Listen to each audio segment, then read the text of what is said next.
Hi guys, it's Rose Jacobson, and I'm here to bring you some updates and news for basketball.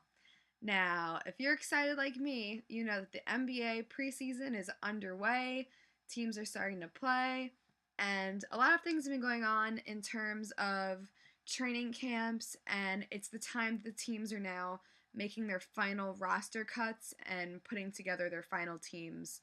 So, right now, I'm going to start with talking about that. The Blazers GM actually just said that he's not going to make a decision on exercising the options of Babbitt or Nolan Smith or Elliot Williams until very end, last minute. So if you're a Blazers fan and you're waiting to hear on what's going to happen with them, you're going to have to wait till the very end because their GM is not sure.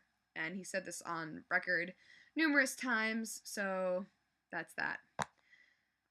In an interview, Sasha Vojacic, who was formerly in the NBA with the Nets and then went overseas to play, was just in an interview and he said that he'll consider coming back to the NBA next summer. He signed a contract during last year's lockout that prevented him from coming back to the NBA, but he says that honestly, the NBA is the best league in the world and I want to be involved in that kind of play.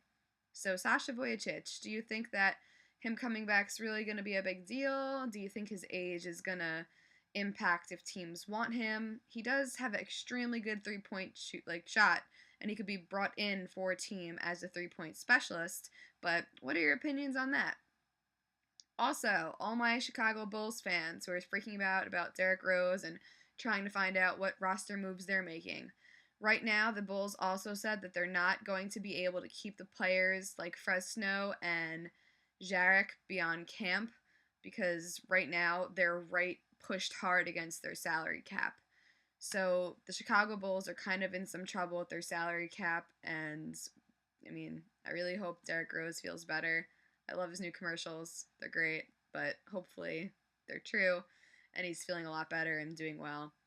Also, what concerns me the most, and all my fellow Sheed fans, is Mike Woodson has to decide if right now currently out of shape Rasheed Wallace can help the Knicks before they give the $1.3 million in the vet's minimum that he's owed.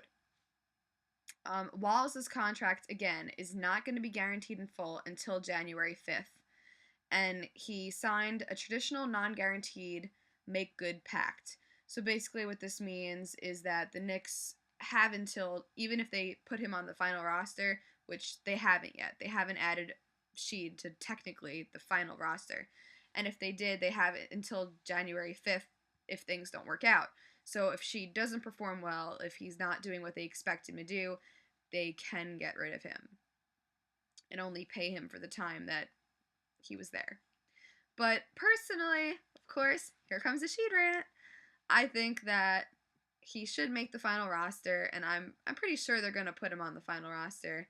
And I don't really worry about the January 5th non-guaranteed cut because, yeah, Rasheed's out of shape right now, but he was playing overseas. Not overseas. He was playing in North Carolina. He was playing in all these other leagues. He's out of shape for the NBA, but he's not completely out of shape. The reason they're holding him back for games right now, I feel, is just because they're trying to they don't want to, rush him when he's not ready, and they don't want to risk him getting injured. So I think that's where the Knicks are at right now, but what's your opinion? Do you think the Knicks are in need of Sheed? Would you love to see him playing in a preseason game? I would. The sooner the better. And yeah, if there's anything else you guys want to know about any teams or rumors, just let me know, and I'll be sure to make another video soon because there's so much going on. And until next time, I'm Rose Jacobson. I'll talk to you guys soon. Bye.